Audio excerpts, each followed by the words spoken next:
Hello everyone, Cheryl here with Sean Petit's creative team. It is my pleasure to create for you a little inspiration piece called Beauty for Ashes. My inspiration for this piece was the 2 new stencils that I received from Sean. Also, I had been looking at inspiration boards, so when I was going through some of my stuff, I saw this and I thought, yep, I know what I'm going to do. The stencils that I'm using are Dictionary Page and also Paris Flourish 1. The substrate that I'm using is a cradle board that I was practicing hand-cut stencil on a while back, and it just got laid aside, so I decided I'm going to do my mini inspiration board and cover it with collage. I love the collage process so much, so sometimes I just mess around with the papers as far as placement goes, but usually I just start, after I do that a little bit, I just start pasting. All of the papers that you see that have florals are papers that I just randomly used up leftover paint on and just keep in my stash. So sometimes when I do collage, I just use my own artwork, and I decided those little flowers up at the top there was going to be my main focal point. Starting to lay down the papers. The collage process is so meditative for me.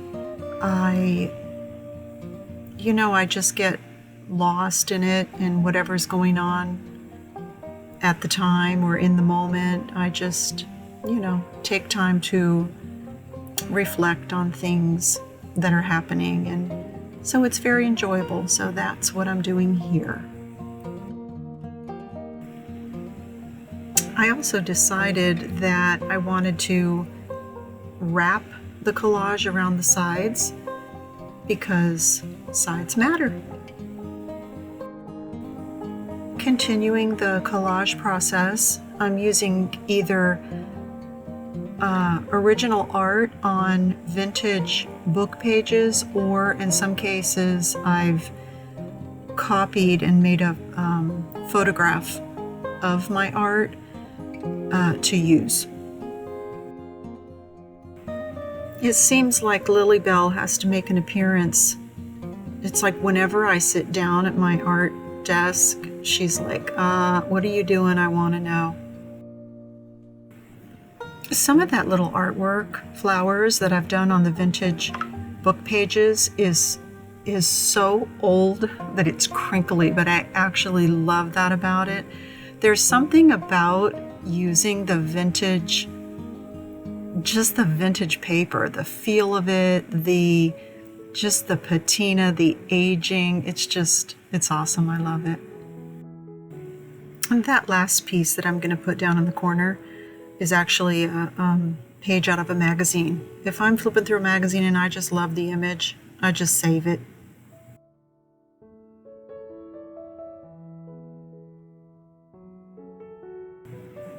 This piece of art is with the 4 little flowers. I actually did that in pastel on top of a vintage photo cover of my grandmother, like back in 1920. It was so cool. I loved it. Sometimes when I get done with a piece of art, I'll just take a stencil, in this particular case little dots, and just stencil on top of a book page and then just save it as a filler. I like the way collage peeks through when you get to the end of the finished piece. Continuing to glue down those vintage pieces of art and wrap the sides, and then adding just a little, I wanted to cover up all the aqua, so some little bits and bobs, little pieces. Adding some tissue from a pattern piece. I love the numbers and the transparency of it.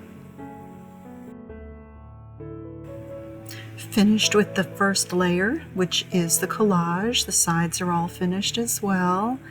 I'm going to be using as the focal point those little flowers up at the top.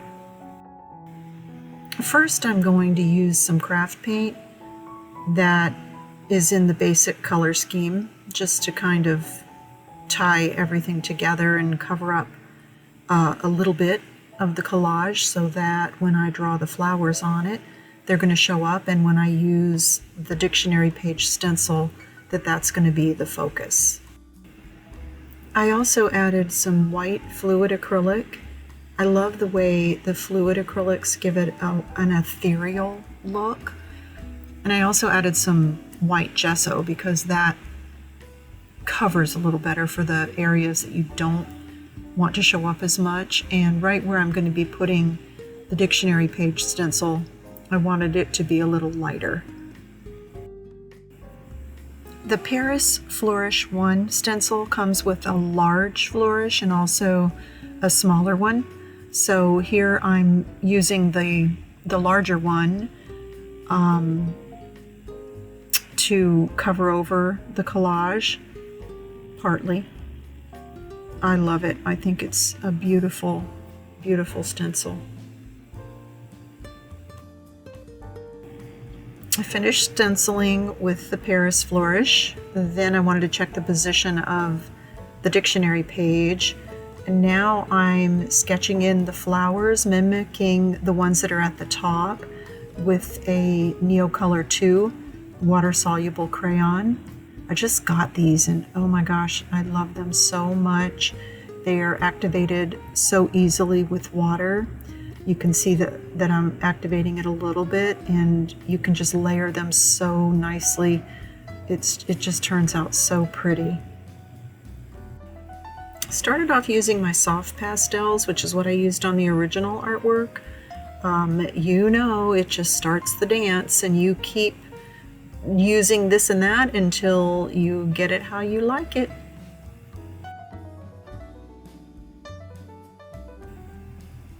When you're a leafy love person, you have to add some little leafies, and I'm using a charcoal pencil just to add a little bit more definition at this point before I decide what I'm going to do next.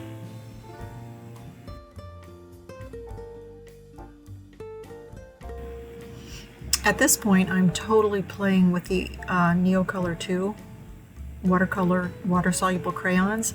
I'm obsessed. I mean, they're just so versatile. It gives such a light, airy, lovely look to the background, and you can still see the stencil underneath and the collage underneath that. So it's just, I'm really, really, really, really enjoying this part. Experimenting with the darker colors just to give some shading behind the actual flowers. It did not disappoint at all.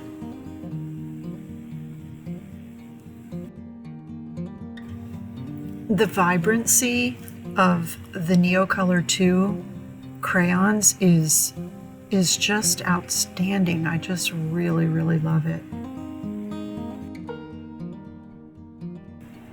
I'm using the white Neocolor crayon here.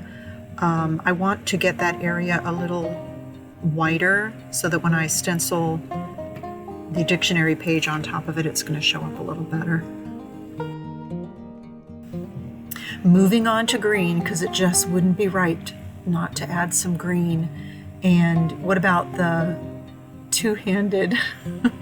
I got the crayon in the left hand and the paintbrush in the right hand, and I was so enjoying this. It was just awesome. Adding a few splatters here and there.